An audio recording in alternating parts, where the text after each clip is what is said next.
गुजरात पिपावाव बता चुके हैं। कैश का एक और स्टॉक को देने की तैयारी में, थोड़ी देर हम जय के पास पहुंचेंगे। तब तक एक बिगुल एसपीएल मिड कैप्स के हमारे दो खास मेहमानों के लिए।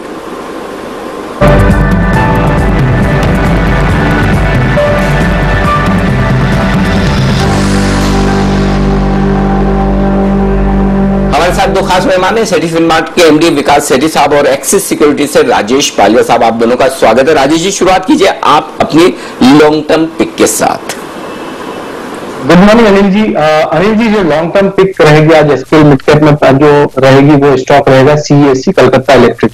ये स्टॉक में देखें तो एक अच्छा कंसोलिडेशन का ब्रेकआउट देखने को मिला और डेली वीकली सेटअप के हिसाब से देखें तो स्टॉक अपने शॉर्ट टर्म ब्रेकआउट लेवल के ऊपर ट्रेड कर रहा है। अगर हम डेली चार्ट की बात करें तो इसमें राउंडिंग बॉटम फॉर्मेशन हुआ, उसका ब्रेकआउट ऑलरेडी हो चुका है, उसके ऊपर स्टॉक अभी सस्टेन कर रहा है। तो जिस तरीके का इसमें कंसिस्टेंट बाइंग है, स्टॉक सारे इंपॉर्टेंट मूविंग एवरेजेस के ऊपर अब ट्रेड कर रहा है। हमें लग रहा है ये कलकत्ता इलेक्ट्रिक को यहाँ से सीएससी को बाय करके चलना चाहिए। 690 675 ये रेंज में इसको एक्यूमुलेट करें, 660 का स्टॉप लॉस रखें और हमें लगता है कि इसमें जो टारगेट आते हुए दिखना चाहिए वो 760 के आसपास इसके हायर साइड में टारगेट बनते हुए दिखना चाहिए। तो सीएससी बाय करने की सलाह रहेगी लॉन्ग टर्म के हिसाब से एसपीएल मिड कैप। ओके, ये है आपके लिए सीईएससी, ये खरीदारी करने की राय। थोड़ी देर पहले सीएससी मेरे ख्याल से अभी कुणाल जी और राकेश जी ने भी पसंद किया था, वहां पर उनकी भी खरीदारी की राय है। तो स्टॉक शॉर्ट टर्म में भी मजबूत दिख रहा है और लॉन्ग टर्म में भी। जी हाँ, 699 के आसपास कुणाल जी राकेश जी ने भी खरीदारी की राय दी। 690 पर स्टॉक चल रहा है, यहाँ पर आप खरीदारी कर सकते हैं। आइए वे सेठी साहब से उनकी लॉन्ग टर्म पिक लूं, उससे पहले एक बिगुल वागले साहब के लिए वागले का वंडर।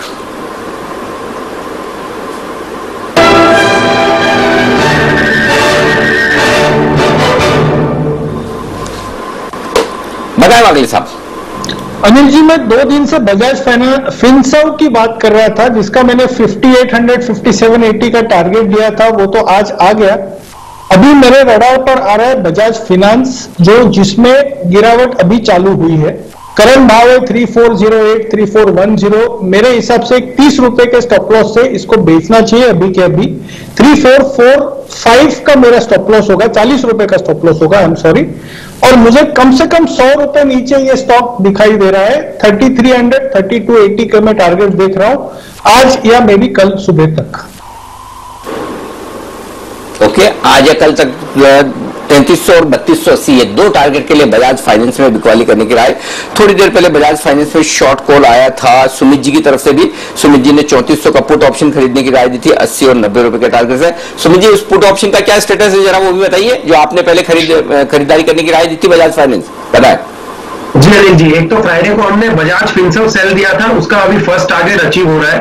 दूसरा, अभी जो बजाज फाइनेंस थोड़ी देर पहले दिया था वो जिन लेवल्स पे बाय दिया था वहां से 13-14 रुपए ऊपर बढ़ चुका है। अभी शायद सीएमपी चल रहा है 64 रुपीज 65 रुपीज, यानी ऑलमोस्ट 14 से 15 रुपए का अभी तेजी आई है। और वागले साहब के बोलने के बाद थोड़ा सा अगर जैसे ही और नीचे आएगा तो मेरे को लगता है पहला टारगेट तो बजाज फाइनेंस का अचीव हो जाएगा। तो ये है आपके लिए बजाज फाइनेंस में बिकवाली करने की राय, अभी वागले साहब की तरफ से भी और पहले सुमित जी की तरफ से। आइए एसपीएल मिड कैप स्टॉक्स में अब वक्त है सेठी साहब की लॉन्ग टर्म पिक लेने का। सेठी साहब बताएं sir. Good morning Anil ji. Before मैं अपनी लॉन्ग टर्म पिक दूं, उसके पहले पिछले वीक के जो 3 स्टॉक्स जो मैंने एसपीएल मिड कैप में दिए थे उसका अपडेट देना चाहूंगा। जो मैंने 3 स्टॉक्स दिए थे उसमें शॉर्ट टर्म का पिक था क्विक हिल, जो मैंने 140 के लेवल पे रिकमेंड किया था, 155 के टारगेट थे। अभी स्टॉक ऊपर में 162-63 जाके अभी 158-59 के लेवल्स पे ट्रेड करता है, तो टारगेट इसका आ गया। दूसरा पोजिशनल तौर पे था शिल्पा मेडिकेयर, जो कि 585 के लेवल्स पे दिया था। आज उसने 620-22 के हाइज बनाए हैं, अभी 610 के आसपास ट्रेड करता है। और तीसरा लॉन्ग टर्म पिक था अंबर एंटरप्राइजेज, जो कि 1880 के लेवल पे रिकमेंड किया था। लॉन्ग टर्म का टारगेट है 2500 रुपए का। इसने भी ड्यूरिंग द वीक 2100 के लेवल्स बताए और अभी भी 2062-63 है। और जहां तक मेरा लॉन्ग टर्म का आज का स्टॉक है, अनिल जी मेरी आवाज इको हो रही है, if you could do something या कुछ बोल सकते हैं। मेरी आवाज मैंने एकदम हमारे परफेक्ट आ रही है। आपको आपकी आवाज सुनने की जरूरत ही नहीं, आप क्या बोल रहे हो तो आपको पता ही है। हमें सुनने की जरूरत है, हमें एकदम अच्छी आ रही है। और वैसे भी देखो, हमें अच्छी आ रही है तो हमें इससे क्या मतलब। तो आप अपना एडजस्ट कर लीजिए, हमारे यहाँ सब कुछ परफेक्ट चल रहा है। बोलिए सर। अरे बिल्कुल अनिल जी, जो लॉन्ग टर्म आज का पिक है स्टॉक का नाम है जीएनएफसी, जो कि थोड़ी देर पहले जय ने भी रेकमेंड करा है। एक बहुत ही जबरदस्त कंपनी है और इसका जो मेन प्रोडक्ट है टीडीआई, वो जिसमें कंपनी की 50% मार्केट शेयर है, भारत में एक वर्चुअल मोनोपोली है, उसके जो टीडीआई के प्राइसेस में पिछले 1-1.5 महीने में 50% की बढ़त देखी गई है, जिसका फायदा कंपनी को होना है। और बाकी के भी जो इसके प्रोडक्ट्स हैं उनमें भी प्राइसेस में बहुत अच्छी बढ़त हुई है हाल के दिनों में, तो उसका एक फायदा मिलेगा। स्टॉक 230 के आसपास चल रहा है और मुझे लगता है जिस तरह से अच्छा मानसून हुआ है, रूरल इकोनॉमी में अच्छी रिकवरी है, फिर इनका एक नीम बेस्ड एफएमसीजी सेगमेंट भी है, वो भी अच्छा कर रहा है। सॉलिड फंडामेंटल्स वाली कंपनी है, बैलेंस शीट बहुत ही अच्छी है, नेग्लिजिबल डेट, डिविडेंड देती है कंपनी 5 रुपए का साल में और अच्छे रिटर्न रेशियोज है। मुझे लगता है इस स्टॉक को बिल्कुल लॉन्ग टर्म पोर्टफोलियो का हिस्सा बनाना चाहिए। मेरा इस स्टॉक में 9 से 12 महीने में 300 रुपए का टारगेट है। ओके, 300 रुपए के टारगेट के लिए खरीदारी करें जीएनएफसी, यहां पर नजर रखिए। आइए अब एक बिगल बजाते हैं सुमित जी के लिए, सुमित के सुपरहिट का।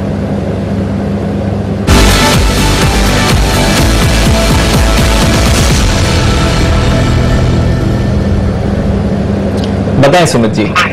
दीपांशु, एक सेल स्टॉक करार पे आया है जिसका नाम है टाटा मोटर। 144 का भाव है। स्टॉक के अंदर यहां से गिरावट देखने को मिलनी चाहिए। 140 वाला पुट ऑप्शंस के जरिए लेने का सलाह रहेगा। 140 वाला पुट 2 रुपए 20 पैसे के आसपास अभी ट्रेड कर रहा है। 1 रुपए का इसके अंदर स्टॉप लॉस लगाना है। टाटा मोटर के अंदर मेरे को लग रहा है यहां से गिरावट देखने को मिलेगा। टाटा मोटर नीचे में मेरे को लग रहा है 140 रुपए से लेके 136 रुपए तक का डाउनसाइड मूव दिखा सकता है। इसके लिए टाटा मोटर का 140 वाला पुट अभी सीएमबी पे लेने का सलाह रहेगा। 1 रुपए का इसके अंदर स्टॉप लॉस लगाए। ऊपर में 4 रुपए से लेकर 5 रुपए तक के टाटा मोटर के 140 के पुट के टारगेट होंगे। टाटा मोटर में स्पॉट लेवल के हिसाब से ऊपर 147 148 का रेजिस्टेंस है। जब तक ये लेवल ऊपर में क्रॉस नहीं करेगा तब तक कोई दिक्कत नहीं है।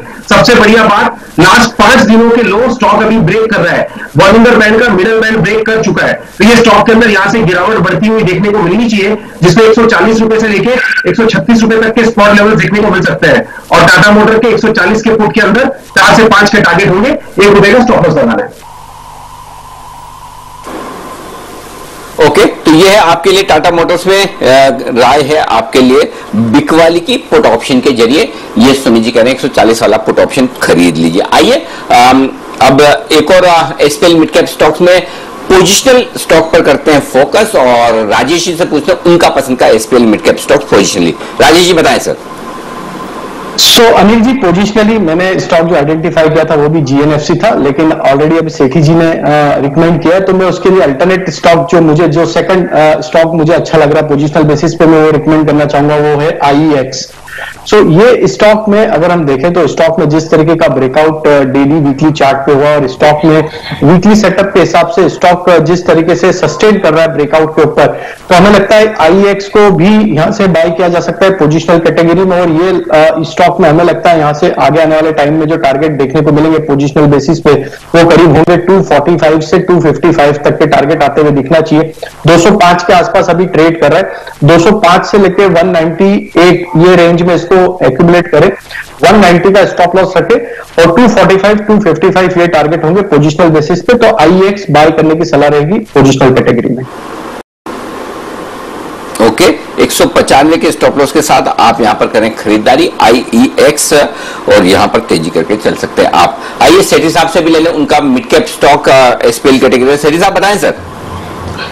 अनिल जी, आज तो जबरदस्त कोइंसिडेंस हो रहा है। मेरा जीएनएफसी इनका पोजिशनल था और मेरा जो पोजिशनल है वो राजेश जी ने ऑलरेडी बोल दिया। इंडियन एनर्जी एक्सचेंज, ये मेरा भी पोजिशनल स्टॉक है आज का। मुझे ये कंपनी बहुत ही पसंद आ रही है। अभी ये 205-6 के लेवल पे स्टॉक ट्रेड करता है। देखिए, इलेक्ट्रिसिटी ट्रेडिंग की दिग्गज एक्सचेंज है ये, जिसमें भारत में आज 95% से ऊपर का मार्केट शेयर इसी एक्सचेंज का है, मतलब वर्चुअल मोनोपोली है। और ये बात भी सबको पता है कि जो इलेक्ट्रिसिटी ट्रेडिंग जो दुनिया भर में एक्सचेंज के थ्रू होती है वो around 30-40% of the total demand होती है, जो कि भारत में अभी तक सिर्फ 4% होती है। तो पूरा ट्रिमेंडस अपॉर्चुनिटी इस स्टॉक में आने वाले दिनों में नजर आती है। फिर हाल ही में इसमें देखा हमने दालमिया सीमेंट, जो दालमिया भारत, जो कि दालमिया पावर के जरिए 10% हिस्सेदारी रखती है इस कंपनी में, उन्होंने अभी वापिस से करीबन 70 लाख शेयर रिसेंटली 206-7 रुपए के लेवल्स पे लिए हैं 4-5 दिन पहले। बाकी भी अगर आप इसमें जो इन्वेस्टर्स की लिस्ट देखेंगे तो who is who of the market, जैसे आप फॉरेन फंड देखेंगे तो फिडेलिटी है, फिर आपके निपॉन एसेट मैनेजमेंट है, फिर बाकी Indian institutions like SBI life, ICICI Pru life, Mirae asset management, इन सब की हिस्सेदारी है। और Massachusetts Institute of Technology MIT भी इसमें करीबन 2% हिस्सेदारी रखती है। सॉलिड फंडामेंटल्स वाली कंपनी है, operating profit margin in excess of 80%, return on equity in excess of 40%, एक जीरो डेट कंपनी है और मुझे लगता है इस स्टॉक को बिल्कुल खरीदना चाहिए। मेरा बहुत ही शॉर्ट टर्म में आने वाले मतलब 15-20 दिन के अंदर इसमें 235 तक के टारगेट है। और बाकी मुझे लगता है NSE का भी IPO है, आने वाले दिनों में आएगा। मुझे लगता है उस दौरान भी ये जितने एक्सचेंजेस लिस्टेड है जैसे BSE है या MCX है या इवन IEX है, इन सब में अच्छा ट्रैक्शन देखने को मिलेगा। तो मेरी इसमें खरीदारी की राय है पोजिशनल तौर के रूप में। दोनों हमारा कॉमन स्टॉक हो गया आज। ओके, तो ये है आपके लिए IEX back to back calls. इस पर आते हुए लास्ट वीक शायद जैन साहब ने भी स्टॉक की रिकमेंडेशन करी थी, तो वहां पर काफी बुलिश व्यू आ रहा है। यहाँ पर सेठी साहब का टारगेट आपके लिए 235 है और पालिया साहब ने 245 और 255 के टारगेट्स दिए हैं। GNFC एक और कॉमन कॉल, जहां पर कॉल्स आ रहे थे। जय, आप GNFC की बात कर रहे थे, उसके लेवल्स लिखना रह गया था, जरा GNFC के अपने आप लेवल्स बता सकते हैं फिर से जय? डेफिनेटली दीपांशु 228.40 के आसपास ही कभी ट्रेड कर रहा था, अभी भी 228.50 के आसपास ट्रेड कर रहा है। इसको खरीद कर चलना चाहिए। मैं कहूँगा 218.50 के आसपास का हम स्टॉप लॉस मेंटेन यहाँ पे कर सकते हैं दीपांशु को। 10 रुपए का करीब करीब मैं कहूँगा स्टॉप लॉस रहेगा। ऊपर में जो टारगेट्स इसमें बनकर आ रहे हैं, मैं कहूँगा बहुत ही बढ़िया टारगेट्स ऊपर में बनकर आ रहे हैं, बिकॉज एक क्लियर सिमेट्रिकल ट्रायंगल पैटर्न का ब्रेकआउट है। तो ऊपर में पहला टारगेट जो बनकर आ रहा है 242 का है, एंड दूसरा टारगेट बनकर आ रहा है दीपांशु वो है 256। अग्रेसिव टारगेट है वो थोड़ा 242 एंड 256। ये दो टारगेट्स के लिए GNFC को खरीद कर चल सकते हैं। ओके, 242 256 के टारगेट्स के लिए खरीदारी करिए GNFC। 10 की कमाई में एक बार आपको कमोडिटी का अपडेट भी दे देते हैं। आज किस तरह से एक्शन बन रहा है, हफ्ते की शुरुआत है। हमने देखा कि कच्चे तेल में अच्छी शुरुआत हुई और गेंस होल्ड कर रहा है 3000 के ऊपर। इस समय लगभग 1% की तेजी है MCX पर कच्चे तेल में। इस समय नेचुरल गैस की बात करें तो वहां पर हम लगातार कमजोरी देख रहे हैं और आज भी लगभग 1.5% की गिरावट के साथ 148 तक फिसल चुका है नेचुरल गैस के प्राइसेस। तो वहां पर लगातार कमजोरी आपको आते हुए दिख रही है। इसके अलावा नजर डालिए गोल्ड और सिल्वर पर, एकदम रेंज बाउंड ट्रेड हो रहा है, कोई ज्यादा बदलाव नहीं है। हल्की सी गिरावट, हल्का सा ऊपरी दबाव आपको यहाँ पर दिखेगा, बट ज्यादा भारी गिरावट नहीं है। बेस मेटल्स यहाँ पर थोड़ा मिक्स्ड ट्रेड आप इस समय देख रहे हैं। निकल पर अच्छी खरीदारी आती हुई दिख रही है, कॉपर एकदम फ्लैट है, जिंक और लेड पर थोड़ी बिकवाली है, एल्यूमिनियम में कोई भी ट्रेड नहीं हो रहा है। तो थोड़ा मिला जुला एक्शन बेस मेटल्स में। और साथ ही क्रूड यहाँ पर देखें तो सबसे ज्यादा तेजी है, लगभग 1% की इस समय। आइए आपको आज की स्ट्रैटेजी भी हम बता देते हैं। हमारे पास ये स्ट्रैटेजी आई है एंजल कमोडिटीज की तरफ से। MCX गोल्ड पर खरीदारी करिए 51,500 के लेवल्स पर। स्टॉप लॉस होगा आपका 51,200, टारगेट आपको रखना है 52,100 का। सिल्वर यहाँ पर भी आप खरीदारी कर सकते हैं। दिसंबर कॉन्ट्रैक्ट खरीदिए आप सिल्वर का 67,500 के लेवल्स पर खरीदारी करिए। 66,800 का स्टॉप लॉस रखिए, टारगेट 68,500 का होगा। क्रूड यहाँ पर आप सितंबर कॉन्ट्रैक्ट खरीदिए 2990 के लेवल्स पर, 2930 का स्टॉप लॉस, टारगेट 3080। और फाइनली ग्वार सीड एग्री कमोडिटी स्पेस पे ग्वार सीड NCDEX पर अक्टूबर कॉन्ट्रैक्ट खरीदिए 4000 के स्तर पर, 3940 का स्टॉप लॉस, टारगेट 4090। तो गोल्ड, सिल्वर, क्रूड और ग्वार सीड इन चारों पर ही आपको आज खरीदारी करनी है। आज 11:26 पर दो स्पेशल पेशकश होंगी। सबसे पहले तो हम बात करेंगे सोने में, सोना बनाम चांदी महामुकाबला। जिस तरह से सोने और चांदी का एक्शन हो रहा है, अब इन दोनों कमोडिटीज के बीच में किधर सबसे ज्यादा आंधी आएगी, किधर सबसे ज्यादा एक्शन आपको देखने को मिलेगा, इस पर चर्चा करेंगे हमारे एक्सपर्ट्स के साथ। और फिर 11:15 बजे कृषि बिल पास, किसानों को कितनी आस, ये एक स्पेशल चर्चा होगी। जो कृषि बिल पास हुए हैं लोकसभा राज्यसभा में, उसका क्या इंपैक्ट होगा, किसानों का क्या व्यू है, इस पर भी हम चर्चा करेंगे। तो अनिल जी, दो स्पेशल चर्चाएं सर। पहले 11:26 पर गोल्ड और सिल्वर, दोनों में से बेटर आइडिया आपको किधर मिल सकता है, ऑप्शन किधर है बेटर ट्रेड का, और दूसरी किसान बिल जो पास हुए हैं उसके इंपैक्ट पर सर। ओके, ठीक बात है। तो दोनों ही मुद्दे ऐसे हैं कि जो बहुत इंटरेस्टिंग है।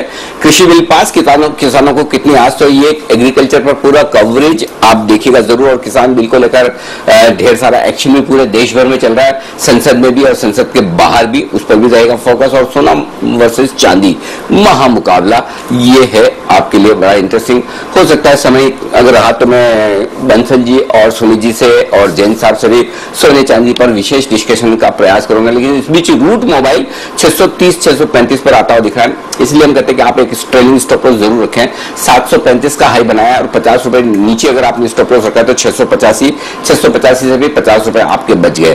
तो ऐसे में हमेशा स्टॉप लॉस फॉलो करें और लिस्टिंग के दिन भी स्टॉप लॉस फॉलो करने की जो प्रथा हमने शुरू की है इसीलिए की है ताकि आपका प्रॉफिट प्रोटेक्टेड रहे। तो अब आपके लिए रूट मोबाइल से डेफिनेटली अगर आपने एग्जिट कर लिया तो अच्छी बात है, नहीं किया तो फिर आप अपने रिस्क को ध्यान में रखते हुए करें, क्योंकि किसी भी टॉप से 40-50 रुपए नीचे का आपको स्टॉप लॉस रखने की राय हमने साफ तौर पर दी थी। और ये कहा था कि डबल हो रहा है पैसा ले लीजिए, मुनाफा वसूल कर लीजिए, जो 700 रुपए 750 रुपए में खरीद रहा है उसे भी कमाने दीजिए।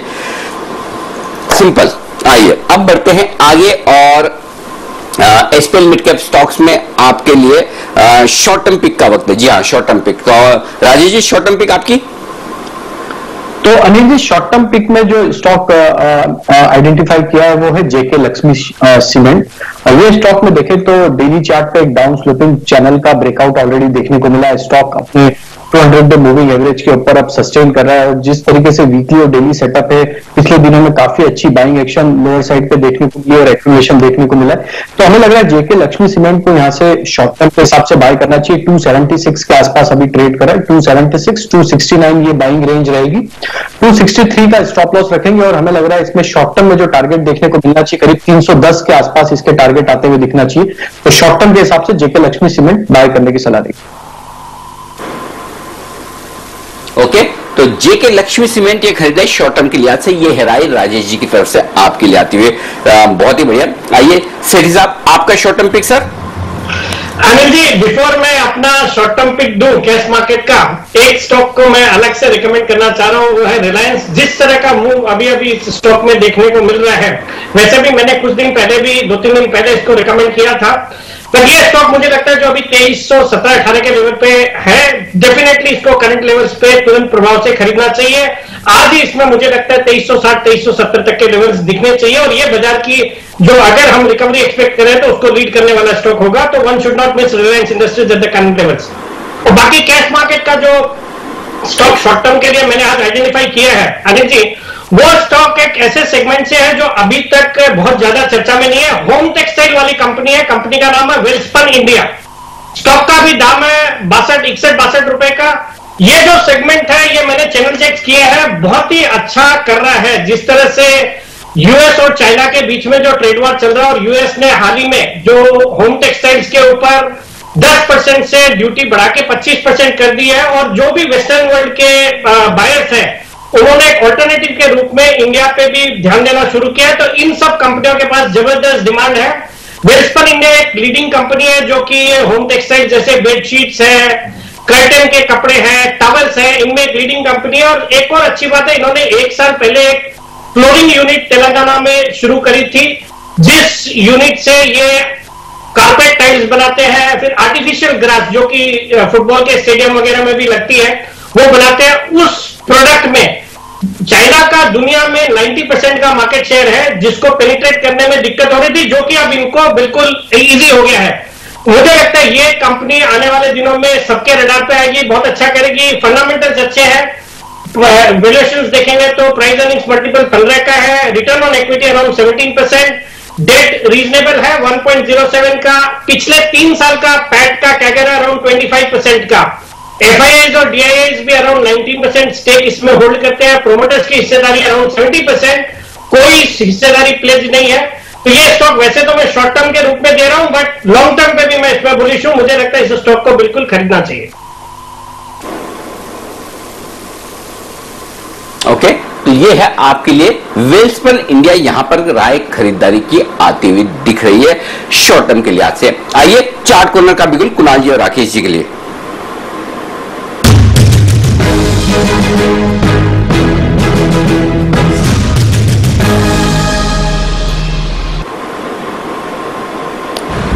बताएं sir. Anil ji, purely intraday pick है और खरीदारी की राय है। रिलायंस इंडस्ट्रीज पर मार्केट फ्राइडे दोपहर से वीक होना शुरू हुआ था। लास्ट 14 आवर्स के हाइस पे रिलायंस इंडस्ट्रीज आ रहा है। एक पॉजिटिव क्रॉसओवर इंट्राडे के नजरिए से देखने को मिला है। ओवर टू कुणाल जी। अनिल जी देखिए, डेली चार्ट पर बुलिश फ्लैग का ब्रेकआउट आता हुआ दिख रहा है। रिलायंस आउट परफॉर्मिंग है, निफ्टी अब हरे निशान में आ चुका है, तो इन स्तरों पर रिलायंस को बाय करने की हमारी राय है। 2295 2295 पर आपको एक स्टॉप लॉस रखना है। पहला टारगेट 2375 रुपए का, दूसरा टारगेट 2400 रुपए का, तो 2375 2400 के टारगेट के लिए रिलायंस इंडस्ट्रीज में खरीदारी की राय है। ओके, तो ये है आपके लिए राय। इस वक्त रिलायंस में खरीदारी की आती हुई दिख रही है कुणाल जी और राकेश जी की तरफ। तो रिलायंस मजबूती देने का काम कर रहा है और निफ्टी देखिए दिन के हाई पॉइंट की तरफ आता हुआ दिख रहा है। बैंक निफ्टी भी अब 22,000 के पार निकलकर टिकता हुआ दिख रहा है। पिछले कुछ मिनटों में दोनों निफ्टी और बैंक निफ्टी के चार्ट दिखाई है, बहुत ही बेहतरीन रिकवरी आती हुई दिखी है और इस रिकवरी में अपना कॉन्ट्रीब्यूशन देने के लिए तैयार है विश्वेश जी बिगुल। विश्वेश जी के लिए विश्वेश का विशेष, और पता नहीं अंदर से ऐसी फीलिंग क्यों आ रही है निफ्टी या बैंक निफ्टी पर एक दमदार कॉल आने की तैयारी हो सकती है विश्वेश जी की तरफ से। आइए देखते हैं। ओके, विश्वेश जी डिस्कनेक्टेड है, विश्वेश जी कनेक्ट होने की तैयारी में गए हैं। विश्वेश जी थोड़ी देर में होंगे कनेक्ट और तैयार, तब हम उनके पास चलेंगे फिर से। तब तक सुमित जी तैयार है अपने सुपर हिट कॉल के साथ।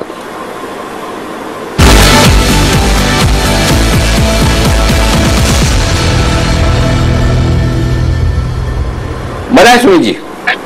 अनिल जी, सबसे पहले तो वागले साहब को धन्यवाद देना चाहूंगा बजाज फाइनेंस के लिए। जो मैंने पुट दिया था अनिल जी, उसका 80 रुपए का जो टारगेट दिया था वो हिट हुआ है, उसके ऊपर का 83 का हाई लगा है, तो उसके लिए वागले साहब को धन्यवाद। और जिन्होंने ट्रेड किया है वो प्रॉफिट बुक करें, उनको भी बहुत बहुत बधाई।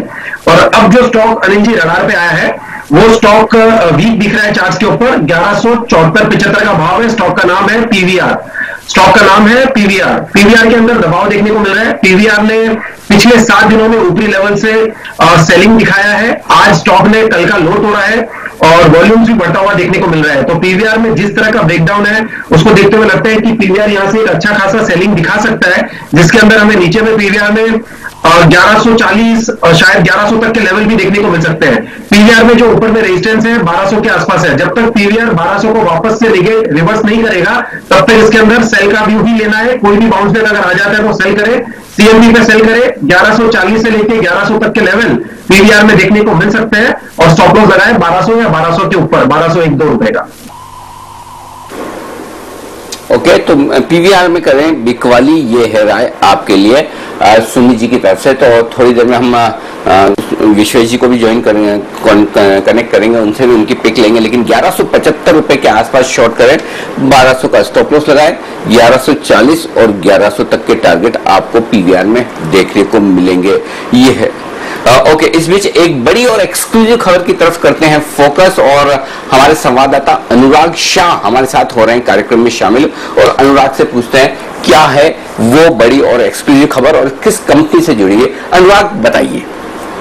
देखिए, जो यूनियन बैंक है अपनी life insurance company India first life insurance के अंदर 30% हिस्सा बेचने जा रहा है, और उसकी जो आरएफपी की जो प्रक्रिया है वो पूरी हो गई है। और उन्हीं के जो इन्वेस्टर है, विदेशी पार्टनर है, इसके अंदर बड़ी हिस्सेदारी खरीद सकते हैं। कार्मेल पॉइंट इन्वेस्टमेंट है जो अभी इस कंपनी के अंदर 26% हिस्सा रखते हैं। तो आगे चलकर जो एफडीआई लिमिट परमिट करती है तो ये कंपनी 49% तक अपनी हिस्सेदारी बढ़ा सकती है। और जिस तरह से जो इसके अंदर हिस्सेदारी थी, आंध्रा बैंक का हिस्सा था 30% इंडिया फर्स्ट लाइफ इंश्योरेंस के अंदर, लेकिन 1 अप्रैल के बाद जो आंध्रा बैंक का मर्जर हो गया यूनियन बैंक के अंदर, और उसके बाद जो इंश्योरेंस रेगुलेटर आईडीए के नियम है कि कोई भी एक प्रमोटर 2 इंश्योरेंस कंपनियों में 10% से ज्यादा हिस्सेदारी नहीं रख सकता है। तो इसके बाद यूनियन बैंक के लिए ये हिस्सा बेचना जरूरी है और आरएफपी की प्रक्रिया पूरी हो गई है। और जो वैल्यूएशन आ रहा है 30% का, वो करीब करीब 700 करोड़ के करीब आ रहा है।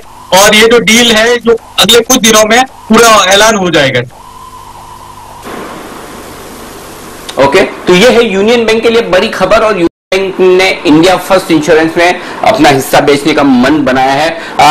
अनुराग बता सकते हैं कि ये कितना पैसा यूनियन बैंक को मिल जाएगा और कब तक होने की संभावना है? ये देखिए, आरएफपी की जो प्रक्रिया है वो पूरी हो गई है तो उसके बाद अब ज्यादा वक्त नहीं लगेगा और जिस तरह से जो मौजूदा इनके विदेशी पार्टनर है वही इसमें अपना हिस्सा बढ़ा रहे हैं। कार्मेल पॉइंट इन्वेस्टर जो बारबेस पिंकस की कंपनी है जिसका अभी 26% इस कंपनी के अंदर हिस्सा है और जो एफडीआई नियम है वो बताते हैं कि 49% तक वो अपना हिस्सा बढ़ा सकते हैं। जो इसके बाद जो हमें सोर्सेस से जानकारी मिल रही है कि इस 30% हिस्सा बेचने के बाद यूनियन बैंक को करीब करीब 700 करोड़ रुपए मिलेगा और जिस तरह से बैंकों को पूंजी की जरूरत है, बैंक बार बार पूंजी की मांग कर रहे हैं सरकार से, तो सरकार के द्वारा भी ये कहा गया है कि आपकी जो नॉन कोर एसेट्स है वहां पर जो आपकी हिस्सेदारी है या वहां पे जो आपके इन्वेस्टमेंट है उसको बेचकर बैंकों को पूंजी जुटानी चाहिए। तो इसी कड़ी में यूनियन बैंक जो है अपनी हिस्सेदारी जो लाइफ इंश्योरेंस कंपनी के अंदर है वो बेच रही है। इसके अलावा यूनियन बैंक को आईआरडीए के जो मैंडेट है उसके मुताबिक भी ये अपना जो हिस्सा है 10% से कम करना जरूरी है, क्योंकि यूनियन बैंक की एक और जो इंश्योरेंस कंपनी है स्टार यूनियन डाइची इंश्योरेंस, वहां पर भी 25% हिस्सेदारी है। तो किसी भी सूरत में जो इंश्योरेंस रेगुलेटर के नियम है जो साफ साफ कहते हैं कि एक प्रमोटर जो है किसी भी दो इंश्योरेंस कंपनी के अंदर 10% से ज्यादा हिस्सा नहीं रख सकता, उन शर्तों को पूरा करने के लिए हिस्सा बेचना जरूरी है। ओके, तो ये है यूनियन बैंक पर आपके लिए बड़ी खबर और यूनियन बैंक का स्टॉक भारी भरकम वॉल्यूम के साथ बढ़ता हुआ 17 लाख से ज्यादा शेयरों का कारोबार हो चुका है। सुमित जी जरा चार्ट देखिए यूनियन बैंक के और बताइए इसके बारे में। जी, यूनियन बैंक के अंदर मोमेंटम बिल्डअप हो रहा है। यूनियन बैंक के अंदर अगर ऊपर में रेजिस्टेंस ब्रेकआउट आता है तो बहुत बढ़िया अपसाइड मूव देखने को मिलेगा। यूनियन बैंक के अंदर जो ऊपर में रेजिस्टेंस है 28 रुपए के आसपास है, एक बार स्टॉक 28 के ऊपर क्लोजिंग दे दे और उसके ऊपर सस्टेन कर ले तो उसके बाद स्टॉक के अंदर 10 से 15% का अपसाइड मूव देखने को मिल सकता है। स्टॉक का जो नीचे में सपोर्ट है 26 से 25 रुपए के आसपास है। ये लेवल जब तक टूटेंगे नहीं तब तक लॉन्ग पोजीशंस होल्ड करें और 28 का लेवल टूटे और उसके ऊपर क्लोजिंग मिले तो बहुत बढ़िया अपसाइड मूव फिर देखने को मिलेगा। ओके, और इस बीच मेरे तरफ से 2000 आने की तैयारी में और विश्वेश जी का भी पूछ लेता हूँ। विश्वेश जी भी कनेक्ट है क्या? विश्वेश जी क्या आप सुन पा रहे, कनेक्ट है आप? जी बिल्कुल आनंद जी, क्लियर सुन पा रहा हूं। तो चलिए विश्वेश जी के लिए बिगुल और मेरे आज के 2000 के लिए भी बिगुल, दोनों के लिए बिगुल और फिर चलते हैं विश्वेश जी के पास।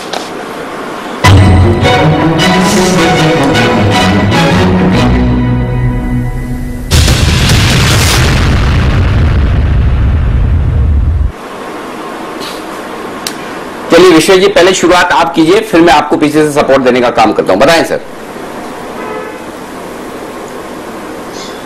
देखिए मेरा ऐसा मानना है कि मार्केट के अंदर में एक सेलिंग अटेम्प्ट हुई थी और वो सेलिंग जो है वो बहुत हेवीली एब्सॉर्ब हो गई है।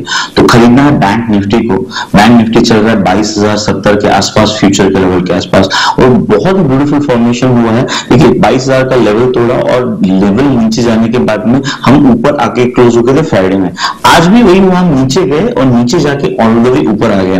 तो मुझे लग रहा है कि यहाँ पे जो सेटअप है वो ये ऐसा सेटअप है कि शेडो कैंडल का जो होता है वहां पे डिमांड है। तो फ्रॉम दैट पर्सपेक्टिव मुझे लगता है बैंक निफ्टी में खरीदारी करनी चाहिए 22,050 22,070 के आसपास। 21,900 का मतलब आज के लो का स्टॉप लॉस रखिए। मुझे लगता है 22,300 22,400 ये दो टारगेट होंगे, क्योंकि एचडीएफसी बैंक चल रहा है, कोटक बैंक चल रहा है और इन दोनों स्टॉक में फ्राइडे पे मेरे हिसाब से काफी हैवी शॉर्टिंग हुई कंसीडरिंग कि लेवल ब्रेक हुए हैं। तो मुझे लग रहा है शॉर्ट ट्रैप हो गया है। बैंक निफ्टी यहां से एटलीस्ट 300-400 पॉइंट चलना चाहिए। जी मेरी ओर से खरीदारी की राय है बैंक निफ्टी। बिल्कुल, अगर आपकी खरीदारी की राय तो मैं आपको सपोर्ट कर दूं। मेरा भी बैंक निफ्टी पर बाय कॉल आता हुआ दिख रहा था, क्योंकि जो 22,000 के ऊपर बैंक निफ्टी टिका है तो अगर आज बिकवाली होनी होती और लॉन्ग पोजीशन कम होने का खतरा होता तो पहले घंटे में हो जाता। पहले वो कई बार बोलते ना कि ये पेशेंट ने 24 घंटे 36 घंटे 72 घंटे निकाल दिए तो फिर ये बच जाएगा। वैसे बैंक निफ्टी ने पहला घंटा 1.5 घंटा 22,000 के नीचे नहीं गिरकर ऊपर वापस आकर निकाल दिया। अब ये बच जाएगा, अब टेंशन कम है। तो अब यहाँ पर आपको करनी है खरीदारी। फर्क सिर्फ इतना है कि जो 21,900 का स्टॉप लॉस विश्वेश बोल रहे हैं, मेरा ये मानना है कि एक बार 22,000 40-50 जब हमने शुरू किया, मैं स्पॉट लेवल दे रहा हूं, विश्वेश की फ्यूचर्स लेवल होंगे तो आप स्पॉट लेवल नोट कर लीजिए। 21,900 आए तो और खरीदिए और 22,050 के आसपास लेना है। ये दो लेवल पर आपको खरीदारी करनी है। स्टॉप लॉस आपका होगा 21,800 का, क्योंकि मैं एक स्टेप नीचे और खरीदने की भी राय दे रहा हूं। इनकेस बाजार की वॉलिटिलिटी के साथ 21,900 पे आ जाए तो वहां स्टॉप लॉस रखने के बजाय और खरीद भी सकते हैं, और जिनको कम रिस्क रखनी है वो 21,900 का स्टॉप लॉस भी रख सकते हैं। आपकी श्रद्धा पर निर्भर करता है। 22,200 22,275 22,325 और 22,450, ये 4 टारगेट आप अब से लेकर एक्सपायरी तक बैंक निफ्टी के लिए रख सकते हैं ऊपर की तरफ। 22,200, 22,275, 22,325 और 22,450, ये 4 टारगेट बैंक निफ्टी में आप खरीदारी के लिहाज से रख सकते हैं। और दूसरा तरीका ये कि आप 22,000, 22,100 का कॉल ऑप्शन जो आपको पसंद हो वो कॉल ऑप्शन भी ले सकते हैं। तो ऑप्शन के जरिए भी आप ट्रेड कर सकते हैं, कोई दिक्कत नहीं। चाहे तो 22,000 का in the money call option ले लीजिए या फिर इस तरह से आप ट्रेड कर सकते हैं। तो लेकिन एक चीज ध्यान रखें, एक्सपायरी का हफ्ता है और मंथली एक्सपायरी है, वोलेटिलिटी रह सकती है। तो या तो आपको मुनाफा होता रहे, थोड़ा थोड़ा बुक करें, या फिर स्टॉप लॉस को ट्रेल करते रहे, ठीक ठाक सा मुनाफा हो जाए तो स्टॉप लॉस अपना कॉस्ट पर ले आए, ये आपके लिए ठीक रहेगा। जी दीप। बिल्कुल, तो ये है आपके लिए बैंक निफ्टी पर खरीदारी की राय। अनिल जी की तरफ से भी आ रही है और विश्वेश जी भी कह रहे हो, यहाँ से आप शानदार एक्शन आते हुए देख सकते हैं। और इस पूरी सीरीज में भी हमने देखा है कि अनिल जी की तरफ से शानदार कॉल्स आई हैं जहां तक बैंक निफ्टी का, और ज्यादातर यहां पर आपको टारगेट्स इमीडिएटली आते हुए दिखते हैं। तो देखते हैं किस तरह की मूव होता है, पर डेज हाई पर बैंक निफ्टी दिख रहा है। थोड़ी देर पहले अनिल जी ने आपको एक शानदार राय दी थी, रूट मोबाइल की लिस्टिंग पर भी कहा था आपको कि लिस्टिंग पर अगर आप गेन्स बुक करना चाहें तो बुक कर लीजिए, या फिर एक स्टॉप लॉस रख सकते हैं आप 650, 675 का। अगर आपने ये स्ट्रैटेजी फॉलो करी है तो आपके अच्छे गेन्स आए होंगे। एक बार देख लेते हैं आपको क्या राय दी गई थी। मोबाइल ऐसा काम है जो आज के वक्त सबसे ज्यादा चल रहा है, क्लाउड बेस्ड सर्विसेज देते हैं, डिजिटल में है, यही चीजें तो चल रही है। और है ही कहाँ पैसा, उस लिहाज से मुझे लगता है कि कंपनी एकदम सही जगह प्लेस्ड है। एक यूनिक बिजनेस मॉडल है और ये यूनिक बिजनेस मॉडल ऐसा है जिसमें ग्रोथ की संभावनाएं काफी है। मुझे लगता है अच्छे लिस्टिंग गेन्स के लिए यहाँ भी पैसा लगाया जा सकता है। लोकेशन यहाँ पर भी रखिए, डबल होना तय है और कोई बड़ी बात नहीं कि अगर ये स्टॉक 650 प्लस 650 के ऊपर लिस्ट होता हुआ दिखे। मेरा अंदाजा है कि 650 से 700 रुपए की रेंज में लिस्ट हो सकता है। कांग्रेचुलेशंस, बेहद दमदार लिस्टिंग होती दिख रही है रूट मोबाइल की। BSE पर 730 रुपए के आसपास, NSE पर भी 730 रुपए के आसपास। तो रूट मोबाइल ने पैसा दुगुना किया है लिस्टिंग पर पहली ही टिक पर आपके लिए। दमदार लिस्टिंग आपके सामने रूट मोबाइल की होती हुई दिख रही है।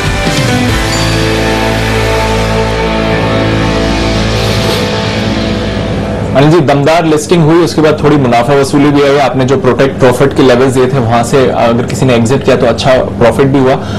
अब क्या करना चाहिए सर, क्योंकि काफी लोग हैं जो इस पर नहीं उनको एलोकेशन मिला, थोड़ा इंटरेस्ट लेना चाहिए या फिर अब थोड़ा और डिप आ सकता है? क्या भी हो सर आपका इस पर? नहीं डिप, वो थोड़ा सा शुरुआती यूफोरिया सेट हो जाए उसके बाद करना चाहिए। अभी फ्रेश एंट्री की राय नहीं है डेफिनेटली। और अगर आपने खरीद IPO में लगाया तो आपको लगभग डबल हो रहा है पैसा, आप प्रॉफिट बुक करके आराम से बैठिए। तो मेरे ख्याल से जरूरी नहीं कि आप सारे लोग 735 पर ही बेच पाए। 715, 720 भी अच्छी प्राइस है, 700 भी अच्छे, 675 भी कोई बुरी नहीं है। या फिर आज के लो का स्टॉप लॉस रख के आप होल्ड कर ले, वो आपके लिए ज्यादा बढ़िया रहेगा, ये आपके लिए ठीक रहेगा। तो मेरे ख्याल से नई लिस्टिंग्स में आपको वही फॉर्मूला लगा के रखना चाहिए। एक स्टॉप लॉस को आप ट्रेल करते चले ताकि आपके लिए रिस्क हो जाए कम, बिना मतलब के रिस्क ना रहे, ये ज्यादा। एक और स्टॉक है जिस पर मैं राय लेना चाहता हूं विश्वेश आपसे, माइंडट्री। आपने शुक्रवार को दिया था और बसीन साहब ने भी शुक्रवार को ये माइंडट्री खरीदारी करने की राय थी। माइंडट्री में बहुत ही तगड़ा ये आया है, मूव आया है। क्या आपके टारगेट्स हासिल हो गए? क्या करना चाहेंगे बताएं। अनिल जी, हमने 1225 पर रिकमेंड किया था, 1300 का टारगेट था। आज सुबह भी हमें दीपांशु ने एक क्वेश्चन पूछा था कि अभी क्या करना चाहिए। देखिए, मैंने जो सलाह दी थी वो ये दी थी कि इन सब स्टॉक, सारे IT स्टॉक की एक ही पैटर्न है कि वो जब ट्रेंड मूव में आते हैं तो लास्ट 3 दिन का लो जो वो नहीं तोड़ते। तो आज के लो से खरीदना था ऑलमोस्ट 1300 रुपए के आसपास, वहां से 1315 हो गया। मुझे ऐसा लग रहा है अनिल जी ये लॉन्ग टर्म ब्रेकआउट है और इसके टारगेट और लंबे होंगे। तो थोड़ा सा अगर इंट्राडे में पुल ऑफ होता है और 1300 के आसपास मिलता है तो फिर से खरीदारी करें। अदरवाइज अगर आप होल्ड कर रहे हो तो मुझे लगता है 1340 तक के लेवल आपको ये एक्सपायरी में देख सकते हैं। ओके, 1340 तक के लेवल्स आ सकते हैं। और इस बीच आशु मदान साहब ने भी मुझे मैसेज भेजा है और आशु मदान साहब ने कहा कि IGL में 418 रुपए पर उन्होंने BTST कॉल दी थी। जी हाँ, बिल्कुल दी थी आपने IGL में 418 पर, और अभी चल रहा है 428.50 लगाकर 427 के आसपास है। उन्होंने कहा कि 435 का टारगेट उनका बरकरार है। जी 435 का, तो आप चाहें तो स्टॉप लॉस को ट्रेल करते चलें, हड़बड़ी ना करें, लेकिन वो टारगेट बरकरार है। ये आपके लिए राय है इस वक्त अभी आती हुई आशु मदान साहब की तरफ से आईजीएल पर। आईजीएल सुबह भी रिकमेंड हुआ है, राकेश जी कुणाल जी ने रिकमेंड किया है ये, और 419 का स्टॉप लॉस जो कुणाल जी राकेश जी ने दिया, 418 पे आशु जी ने रिकमेंड किया था, तो वहां पे आप स्टॉप लॉस ले आए, ज्यादा बढ़िया, बस स्टॉप लॉस ठीक लेवल पर कर दें, बाकी कोई टेंशन वाली बात है नहीं। बाजार थोड़े वापस से वीक होते हुए दिखे, थोड़ा सा मजबूत होने के बाद उतार चढ़ाव दिख रहा है, वीक तो नहीं, वापस हरे निशान में, लाल से हरे, हरे से लाल में, ये इसी तरह का मूड माहौल चल रहा है बाजार में इस वक्त। लेकिन एक और स्टॉक है जो बड़ी तेजी से ऊपर आया, वो है सन टीवी। जरा सन टीवी के चार्ट देखिए वागले साहब और बताइए 500 रुपए पर कोई ट्रेड बनता है?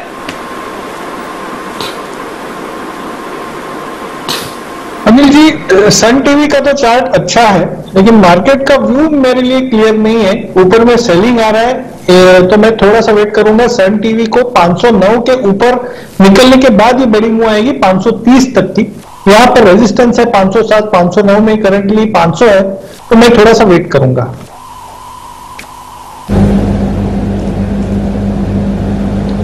ओके, नजर रखिए सन टीवी पर। आज सुबह हमने देखा कि सीएलएसए की तरफ से मीडिया स्टॉक्स पर काफी एक इंटरेस्टिंग रिपोर्ट आती हुई दिखी है। कुछ और स्टॉक्स जहां पर अच्छा मूव आ रहा है, एक अंडर परफॉर्मर रहा है जहां तक बैंक्स का सवाल है, और वो है कोटक बैंक पर। आज आप एक अच्छी खरीदारी देख रहे हैं, कोटक और एचडीएफसी बैंक दोनों में ही खरीदारी आई है, जिसकी वजह से बैंक निफ्टी को भी इस समय सहारा आते हुए दिखा है। जय, कोटक बैंक कोई ट्रेड बन रहा है 1300 के वापस ऊपर आया ये स्टॉक, क्या थोड़ा एक्शन प्ले कर सकता है अगर बैंक निफ्टी ऊपर ही रहे आज? तो बिल्कुल दीपांशु, मैं कहूंगा देखिए कोटक बैंक में बेस्ट पार्ट ये है कि आज का जो पॉजिटिव क्लोज अगर आता है, अगर आज के ट्रेडिंग सेशन में जो मुझे लग रहा है 2.25% ऊपर होने के बाद पॉसिबिलिटी है काफी पॉजिटिव क्लोज आ सकता है ये स्टॉक में, तो एक क्लियर मुझे ऐसा लग रहा है कि इंपल्सिव मूव नीचे की तरफ खत्म हो जाएगा ये स्टॉक में, और लगभग हमें 1353 से लेकर 1380 तक का एक बाउंस बैक ये स्टॉक में देखने मिल सकता है, which can help the bank Nifty bouncing back. तो मुझे ऐसा लग रहा है कोटक बैंक आज के ट्रेडिंग सेशन में with high probability positive side पर क्लोज करेगा, और दैट 1353 से लेकर 1380 आई थिंक वो लेवल्स हमें देखने मिलेंगे। अब on the lower side I believe that 1273 का एक बहुत ही अच्छा सपोर्ट बन चुका है इस स्टॉक में, जब तक वो ब्रेक नहीं होता दीपांशु मैं कहूंगा एक अप ट्रेंड देखने मिलेगा शॉर्ट टर्म में एटलीस्ट। ओके, तो कोटक बैंक पर नजर रखिए, काफी अंडर परफॉर्मेंस के बाद आप स्टॉक में थोड़ा आज बढ़िया एक्शन देख रहे हैं। कुणाल जी, एक और स्टॉक जहां पर अच्छा एक्शन बनते हुए दिख रहा है बाटा, यहां पर अभी थोड़ी देर पहले खरीदारी के संकेत आए थे, 1350 के स्तर के करीब पहुंचा है बाटा, कोई ट्रेड है इस पर?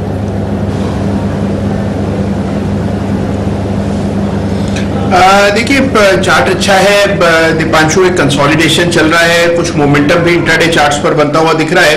एक लेवल है 1360 रुपए का जिसको मैं बड़ी क्लोजली वॉच कर रहा हूं, मुझे लगता है कि 1360 के ऊपर अगर ब्रेकआउट होगा तो बाटा में आपको खरीदारी करनी चाहिए, और फिर मुझे लगता है कि इसमें 1420 तक के लेवल्स आते हुए दिखेंगे, तो 1360 के ऊपर खरीदारी की बात करेंगे, मौजूदा स्तरों पर वेट एंड वॉच करेंगे। ओके, मौजूदा स्तरों पर वेट एंड वॉच करते हैं, पर बाटा पर आप एक्शन बनते हुए देख रहे हैं। वागले साहब, एचपीसीएल पर भी एक्शन है, पिछले हफ्ते भी हमने देखा कि थोड़ी खरीदारी के संकेत आ रहे थे, आज वीक शुरुआत के बाद स्टॉक ने गेन्स को होल्ड करा है, अभी 1.5% ऊपर है, 200 के ऊपर जाते हुए दिखता है एचपीसीएल, कोई ट्रेड है इस पर? दीपांशु, यस, 202, 204 का इसका अगला लेवल है, बड़ी 204 का रेजिस्टेंस पार करेगा तो बड़ी मूव आएगी। अभी 197 है, 204 तक बिल्कुल जा सकता है, 204 के बाद 210, 212 तक जा सकता है, बट मेरा इतना बुलिश व्यू है नहीं। ओके, उतना बढ़िया ट्रेड नहीं है इस पर जितना आप एक्सपेक्ट कर सकते हैं, पर मूवमेंट जरूर आ रहा है, तो नजर रखिए जहां तक एचपीसीएल का सवाल है, इस पर भी एक्शन तो आपको जरूर आते हुए दिखेगा। कुछ और स्टॉक्स है जहां पर आपको बढ़िया एक्शन आते हुए दिख रहा है, और कैश स्टॉक से भी काफी सारे नेम्स हैं जो अब थोड़े एक्टिव होते दिख रहे हैं। सुमित जी, एग्री स्टॉक्स पर अब फिर से फोकस है, पिछले हफ्ते हमने देखा यूपीएल बढ़िया मूव दिखा रहा था, रैलिस इंडिया जो कुछ समय से कंसोलिडेट कर रहा है आज थोड़ी मूवमेंट दिखा रहा है, क्या रैलिस पर ट्रेड बनते हुए देखते हैं आप? दीपांशु, रैलीज ओवरऑल चार्ट के ऊपर स्ट्रांग है, ये स्ट्रेंथ दिखाने के बाद, एक तेजी दिखाने के बाद कंसोलिडेट कर रहा है। रैलीज का जो रेंज बना हुआ है 280 290 नीचे में, और ऊपर के अंदर 325 के आसपास। तो अभी ये रेंज में घूम रहा है, तो कोई भी डिप अगर देखने को मिलता है 290 95 तक, तो लोअर लेवल्स पे खरीदारी करके चलने का सलाह रहेगा। एग्जिस्टिंग लॉन्ग पोजीशंस होल्ड करके चले, और ऊपर में 320 रुपए से लेकर 325 रुपए तक का अपसाइड मूव रैलीज के अंदर देखने को मिल सकता है। ओके, ये है आपके लिए रैलीज इंडिया में। रैलीज से रेल की तरफ बढ़ते हैं, और रेल से जुड़ी हुई एक कंपनी है राइट्स, जिसने अपने बायबैक का किया है ऐलान। आइए बात करते हैं राइट्स के टॉप मैनेजमेंट से न्यूज पर यूज सेगमेंट में।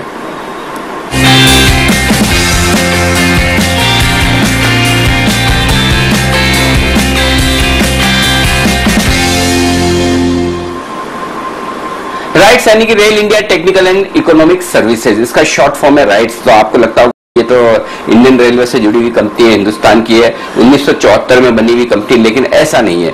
हिंदुस्तान के बाहर भी 55 देशों में राइट्स का कारोबार है। जी हाँ, 55 कंट्रीज, 55 देशों में। तो 55 देशों में दुनिया का कोई कोना बचा नहीं जहां ये नहीं पहुंची हो। लेकिन हाँ, इंडियन रेलवे को रोलिंग स्टॉक सप्लाई करने का एक्सपोर्ट, और इसके एक्सपोर्ट्स को, इंडियन रेलवे के रोलिंग एक्सपोर्ट्स को एक्सपोर्ट करने का कारोबार करने वाली ये एकमात्र कंपनी है। ट्रांसपोर्ट और इंफ्रास्ट्रक्चर से जुड़ी हुई ये कंपनी। और आइए बात करते हैं राइट्स के टॉप मैनेजमेंट से। सीएमडी राजीव मेहरोत्रा साहब हमारे साथ कार्यक्रम में शामिल हो रहे हैं, जो कि राजस्थान यूनिवर्सिटी से फाइनेंस में ग्रेजुएशन कर चुके हैं, कॉस्ट अकाउंटेंट रह चुके हैं, और साथ ही आइकॉन ऑफ द ईयर 2012 में इन्हें ये अवार्ड भी मिला है, और स्टैनफोर्ड यूनिवर्सिटी में पढ़ाई करके अब राइट्स के सीएमडी हैं 2012 से। मेहरोत्रा साहब, बहुत बहुत स्वागत है आपका। धन्यवाद आपका जी बिजनेस के लिए वक्त देने के लिए। और सबसे पहले जो आपने ऐलान किया है अपने बायबैक का, उसी पर मैं आपसे राय लेना चाहता हूं। क्या वजह है कंपनी ने सोचा कि इस वक्त बायबैक किया जाए? देखिए, कोई एक वजह नहीं है, इसमें दो तीन रीजंस हैं जो एक साथ हमें नजर आ रहे थे। एक तो कंपनी की कैश पोजीशन काफी अच्छी है। दूसरा, ऐसा लगा कि शेयर होल्डर्स को और रिटर्न्स को ऑप्टिमाइज करने का एक ये तरीका है, कुछ एक लिमिटेड सा बाईबैक करके। तीसरा ये कि हमें अपने बिजनेस मॉडल में अभी बहुत कॉन्फिडेंस है, जो आउटलुक इंफ्रास्ट्रक्चर के बारे में वो बहुत ही स्ट्रांग है। इस जो अभी शॉर्ट टर्म एक इंटरप्शन है, डिसरप्शन है, इसको बहुत ज्यादा लॉन्ग टर्म व्यू में नहीं इम्पैक्ट करने देना चाहिए। तो कंपनी का बिजनेस मॉडल इंटैक्ट है, कंपनी के पास कैश है, शेयर होल्डर्स को और रिवार्ड करने की गुंजाइश थी। और अगर आप पीछे भी देखें तो हमने आईपीओ 185 रुपए पर किया गया था, उसके बाद से बोनस आया, फिर हाई डिविडेंड्स दिए गए। तो शेयर होल्डर्स का इंटरेस्ट भी काफी लगातार हम लोग मॉनिटर करते रहते हैं। मुझे ऐसा लगता है कि आने वाले समय में लोगों को उसकी वैल्यू और रियलाइज करने का एक अटेंशन और आएगा। तो सर, फिर प्रीमियम इतनी कम क्यों? 255 रुपए बंद हुआ था शुक्रवार को, 265 रुपए की बायबैक प्राइस। तो हमें तो लगा कि थोड़ा बड़ा अच्छी प्राइस पर आप बायबैक करेंगे, थोड़ा और कुशन मिलेगा। तो क्या मैनेजमेंट को लगता है कि 265 रीजनेबल प्राइस है, फेयर वैल्यूड है, इससे अपसाइड कम है, तो प्रीमियम बहुत ज्यादा नहीं है? उसके बारे में मैं जानना चाहता हूँ। देखिए, बोर्ड ने इसके ऊपर काफी विचार किया, और जिस दिन हमने स्टॉक एक्सचेंजेस को नोटिफाई किया था, उस दिन 243 रुपए के करीब प्राइस था। तो 243 से बढ़ के हम 265 पर आ गए हैं। और अगर आप देखेंगे इसकी मतलब overall cost to the company, वो तो काफी ज्यादा, क्योंकि इसके ऊपर टैक्स भी कंपनी एब्जॉर्ब करेगी, शेयर होल्डर्स को कोई टैक्स लाइबिलिटी भी नहीं है। तो आप उन सबको ध्यान में रखें तो ये तो जाके करीब 320-325 रुपए पर शेयर बैठेगा, जो एक काफी आज के हालात में काफी अच्छा मैं कहूँगा प्रोपोजिशन है। कंपनी की ऑर्डर बुक, इस हालात में भी कंपनी के पास 1.5-2 साल का बिजनेस है जो हम एग्जीक्यूट कर रहे हैं, और बड़े निश एरियाज में कंपनी काम कर रही है। तो आउटलुक के बारे में भी कहीं कोई नेगेटिविटी इसमें लाने की गुंजाइश नहीं है। ठीक बात है। अच्छा सर, जनरली बायबैक करते हैं तो जाहिर सी बात है कि कंपनी बैलेंस शीट मजबूत है, कैश बहुत अच्छा खासा है। तो अभी कितना कैश है? बायबैक के बाद कितना कैश बैलेंस शीट पर बचेगा सर? देखिए, 1107 करोड़ रुपए का कैश हमने रिपोर्ट किया है 30 जून को। इस साल जो कैपेक्स प्रोग्राम था वो थोड़ा सा, सभी जगह जो हालत अभी चल रही है, कैपेक्स का प्रोग्राम थोड़ा सा धीरे चल रहा है। तो हमने 400 करोड़ रुपए करीब कैपेक्स के लिए अभी रखे हुए हैं, और उसके बाद जो बाईबैक है उसके लिए 257 करोड़ रुपए रखे हैं, और 150 करोड़ का डिविडेंड अभी एजीएम के बाद पे आउट हो चुका है। इसके बाद भी कंपनी के पास करीब करीब जी ओके, ठीक ठीक बात है। तो कैश रिच है कंपनी और जाहिर सी बात है कि जब कैश अच्छा खासा हो तो इससे बायबैक करके कंपनी एक फायदा उठा सकती है अपनी फ्लोटिंग स्टॉक को कम करके। मेहरोत्रा साहब, ये बायबैक किस तरह का होगा? ओपन मार्केट परचेज या फिर शेयर होल्डर्स 265 रुपए पर टेंडर कर पाएंगे? ये भी हम सवाल लेंगे मेहरोत्रा साहब से। तब तक मैं एक बार राइट्स के शेयर पर नजर डाल लूं कि किस तरह का कारोबार आज करता हुआ दिख रहा है। 265 रुपए की बायबैक प्राइस जो कंपनी ने तय की है, उसके ऊपर एक राय भी हमारे एक्सपर्ट से ले लें। राइट्स का चार्ट देखिए कुणाल जी, और बताइए आपकी क्या राय है राइट्स पर? 253-54 के आसपास स्टॉक इस वक्त ट्रेड करता हुआ।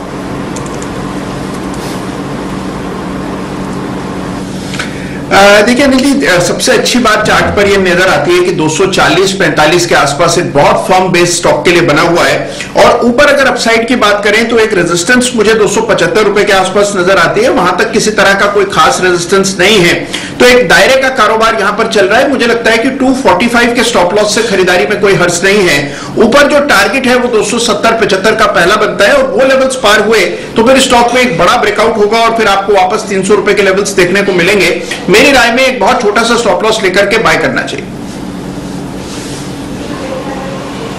ओके, तो ये है आपके लिए राइट्स पर राय। इस वक्त स्टॉक्स आज हल्की सी कमजोरी के साथ ट्रेड करता हुआ दिख रहा है। बाजार लेकिन तेजी और मंदी के बीच में ऊपर नीचे होता हुआ 8 पॉइंट ऊपर निफ्टी पर और 10 पॉइंट नीचे बैंक निफ्टी पर। थोड़ी सी देर में हम फिर से संपर्क करने की कोशिश करेंगे। राइट्स के टॉप मैनेजमेंट से हमारा संपर्क टूट गया है, तो हम उनसे कोशिश करेंगे फिर से हमारा संपर्क बन जाए। लेकिन बता दें आपको कि बाजार इस शो के बाद भी बाजार के जाने माने दिग्गज रामदेव अग्रवाल साहब हमारे साथ कार्यक्रम में हो रहे हैं शामिल, और उनसे भी हम करेंगे बातचीत। लेकिन एक और खास बात जो हम आपको बताना चाहते हैं कि किस तरह से जी बिजनेस आपके लिए कोशिश ये करता है कुछ बेहतरीन रिसर्च आपके लिए लेकर आई जाए। तो इस कोरोना के वक्त से जो बाजार में तेज गिरावट आई, उसके बाद हमने जो इस गिरावट में आपके लिए रिसर्च की, और रिसर्च करने के बाद जो फॉर्मूला हम आपके सामने लेकर आए कि बाजार का बॉटम कब और कैसे बनता है, बाजार का टॉप और बॉटम दोनों आपको बताने की कोशिश जो की, वो हम इस तरह की क्वांटिटेटिव रिसर्च करने की कोशिश हमेशा करते हैं। तो ये भी आपके सामने एक बार हम आपको बताना चाहते हैं कि किस तरह से एक फॉर्मूला बनाकर हमने आपके सामने पहली बार ये रखने की कोशिश की। बॉटम बनने का कहीं कोई फॉर्मूला मिलेगा नहीं जी। अगर आप कहीं भी गूगल करके कितनी भी बुक्स पढ़ने की कोशिश करेंगे, आपको पता नहीं चलेगा कि बॉटम कैसे बनता है। रिसर्च में मैंने ये पता लगाने की कोशिश की है कि बाजार का बेस कब और कैसे बनता है, बॉटम कब और कैसे बनता है। तो मैं दावे से कह सकता हूँ ऐसा डेटा आपने न किसी ब्रोकरेज में देखा होगा, न कहीं किसी भी मीडिया चैनल या बिजनेस पेपर में आपने देखा होगा। हमने 3 फॉर्मूला दिए थे, और मैं ये बताना चाहता हूं कि वो तीनों के तीनों फॉर्मूला सेटिस्फाई हो चुके हैं बॉटम बनने के लिहाज से। ये फॉर्मूला मैंने 2000 और 2008 ये 2 मंदियों को ध्यान में रखकर किया है। कुल मिला के हमने 609 मौके ऐसे देखे जहां बाजार बेस और बॉटम बनाने की कोशिश कर रहा है, और उसमें 93% टाइम ये फॉर्मूला सक्सेसफुल हुआ है। उस फॉर्मूला के हिसाब से 7610 पर जो बाजार बंद हुआ है 24 मार्च को, वो बाजार का बॉटम बन चुका है।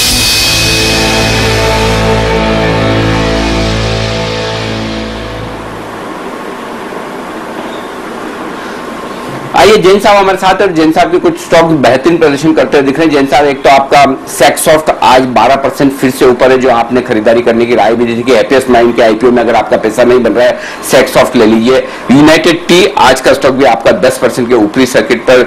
सिग्निटी टेक, एक और आईटी कंपनी जो आपने खरीदने की राय दी, 8% मजबूत है। तो ये तमाम स्टॉक जो इतनी तेजी से भाग रहे हैं, इन पर अपनी राय दीजिए, क्या करना है?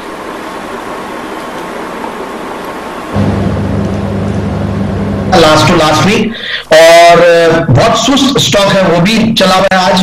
और फिर मैंने रात को जो बाजार अगले हफ्ते फ्राइडे के दिन शो होता है, उसमें भी मैंने ये स्टॉक दिया था पोजिशनल पिक के तौर पे, वो भी करीब 8-8.5% के लगभग चला हुआ है, सास्केन टेक्नोलॉजीज। तो इन सब में देखिए मैं तो यही राय दूंगा कि बहुत बड़े बड़े प्रॉफिट्स हो रहे हैं, तो थोड़ी बहुत प्रॉफिट बुकिंग करते रहें, क्योंकि जैन साहब के जेम्स तो चलते ही रहेगा, और भी रोज नए नए स्टॉक्स देंगे, नए नए पैसे बनेंगे। बट सास्केन को होल्ड की राय दूंगा मैं। सास्केन इज अ फैंटास्टिक स्टोरी, मुझे बहुत सस्ता लगता है। सैक्सॉफ्ट में थोड़ा प्रॉफिट बुकिंग कर लेना चाहिए। सिग्निटी भी बहुत बड़ा मूव दे चुका है, तो ये सब में थोड़े थोड़े प्रॉफिट बुकिंग करते रहना चाहिए, क्योंकि मार्केट्स का पता नहीं कब क्या हो जाए। बट ओवरऑल अभी मुझे मजबूती आईटी स्टॉक्स में काफी दिखती है, और मेरे हिसाब से I am so happy that ये सारे आईटी स्टॉक्स हैप्पीएस्ट माइंड्स को देखते हुए चल रहे हैं। जैसे कि आज रूट मोबाइल भी है, तो रूट मोबाइल को देखते हुए भी कुछ दूसरे स्टॉक्स चल रहे हैं। तो आईपीओ जब तक चलते रहेंगे तब तक ये मिड कैप स्मॉल कैप में बहुत बड़ी धूम मची हुई है अनिल जी। मुझे ऐसा लगता है इसीलिए जो रिलेटेड इंडस्ट्रीज है, आज मैंने रिलेटेड कंपनीज है, पीयर कंपनीज है, उनको देने की कोशिश की थी। आज सुबह भी जैसे मैंने जियोजीत, हालांकि मेरा ये स्टॉक चल नहीं रहा, मैंने 40 के लेवल्स पे इसी एसपीएल मिड कैप में लॉन्ग टर्म पिक के तौर पे दिया, बट मुझे लगता है एंजल के आईपीओ के टाइम पे वो भी चलेगा। आईसीआईसीआई डायरेक्ट यानी कि आईसीआईसीआई सिक्योरिटीज, ये स्टॉक में मैंने काफी बार दिया हुआ है, और ये टारगेट 2-3 बार अचीव कर चुका है। वापस से मुझे लगता है बहुत बड़ा इसमें भी चाल बनी रहनी चाहिए। सो I am very bullish on the mid caps and small caps, वहां पे आइडियाज आती रहेंगी। ओके, तो ये है आपके लिए तमाम स्टॉक्स पर आए। आइए अब आप सभी से विदा लेने का वक्त है, लेकिन बता दें कि इस छोटे से ब्रेक के बाद मैं आप के साथ ही हूँ, क्योंकि रामदेव सर हमारे साथ जुड़ने वाले हैं, और उनसे हम करेंगे बातचीत, बाजार के डायरेक्शन पर लेंगे राय। ढेर सारे सवाल है जो आपके जहन में, उन पर करेंगे बातचीत भी, तो उनसे हम करेंगे बात। लेकिन उससे पहले आप सभी से विदा लेने का वक्त है। कुणाल जी, राकेश जी, वागले साहब, सुमित जी, जय, साथ ही राजेश जी, विकास सेठी साहब, जैन साहब, आप सब लोगों का, विश्वेश जी, आप सब लोगों का बहुत बहुत शुक्रिया वक्त निकालने के लिए, सुबह के शो में हमारा साथ देने के लिए। दोपहर में आपसे होगी फिर मुलाकात। तो बस एक बार शो के समापन पर सब लोग अपनी जगह पर खड़े हो जाएं। हम देश के प्रति सम्मान के साथ कहेंगे जय हिंद।